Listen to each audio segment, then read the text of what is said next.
প্রিয় শিক্ষার্থীরা, আজকে আমরা নিয়ে আসছি ত্রিকোণমিতিক কোণের 45 ডিগ্রি কোণের ত্রিকোণমিতিক অনুপাত নিয়ে। আমরা আজকের ক্লাসটা খুব অল্প সময়ের জন্য, তোমরা একটু মনোযোগ দাও। আমরা ত্রিকোণমিতি মানে আমরা বলছি কি সমকোণী ত্রিভুজ, আর সমকোণী ত্রিভুজের এইটা হচ্ছে কি সমকোণ মানে 90 ডিগ্রি। তাইলে আমরা এ বি সি যদি আমাদের এই কোণটা সমকোণী ত্রিভুজ হয়, তাহলে আমাদের এই কোণটা নিশ্চয়ই কি অতিভুজ। আমরা এইটা যদি 90 ডিগ্রি হয়, আমরা তৈরি করব কি আজকে 45 ডিগ্রি কোণের ত্রিকোণমিতিক অনুপাত। তাইলে এইটা কি, এটা হচ্ছে কত ডিগ্রি? 45 ডিগ্রি। যদি এটা 45 ডিগ্রি হয়, তাহলে এটা 90 ডিগ্রি, তাহলে অটোমেটিক এটা কত ডিগ্রি হবে? অবশ্যই 45 ডিগ্রি, কারণ আমরা জানি ত্রিভুজের তিন কোণের সমষ্টি কত? 180 ডিগ্রি। তাহলে এটা যদি 90 ডিগ্রি হয়, এটা 45 হলে এটাও 45, তাহলে 45 45 90 90 90 কত? 180।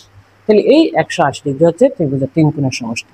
তা আমরা এই 45 ডিগ্রি কোণের ত্রিকোণমিতিক অনুপাত আমরা আজকে বের করব।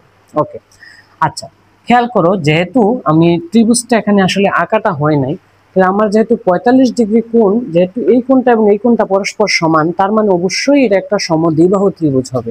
আর সমদ্বিবাহু ত্রিভুজের দুইটা বাহু কি পরস্পর সমান? আচ্ছা, দুইটা বাহু যদি সমান হয়, আমি ধরে নিলাম, মনে করো যে আমার এ বিটা হচ্ছে কত? এ। তাইলে বিসিটা কত হবে? অবশ্যই এ।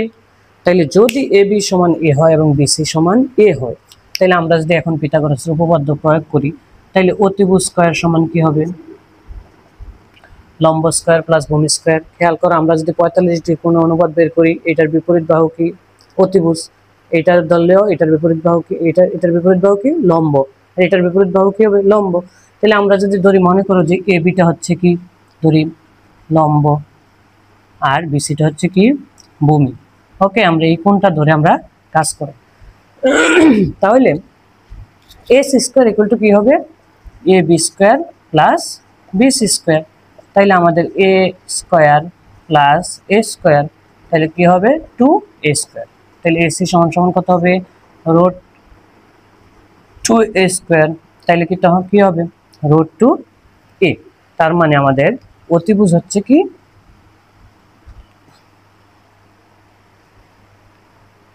Root 2a।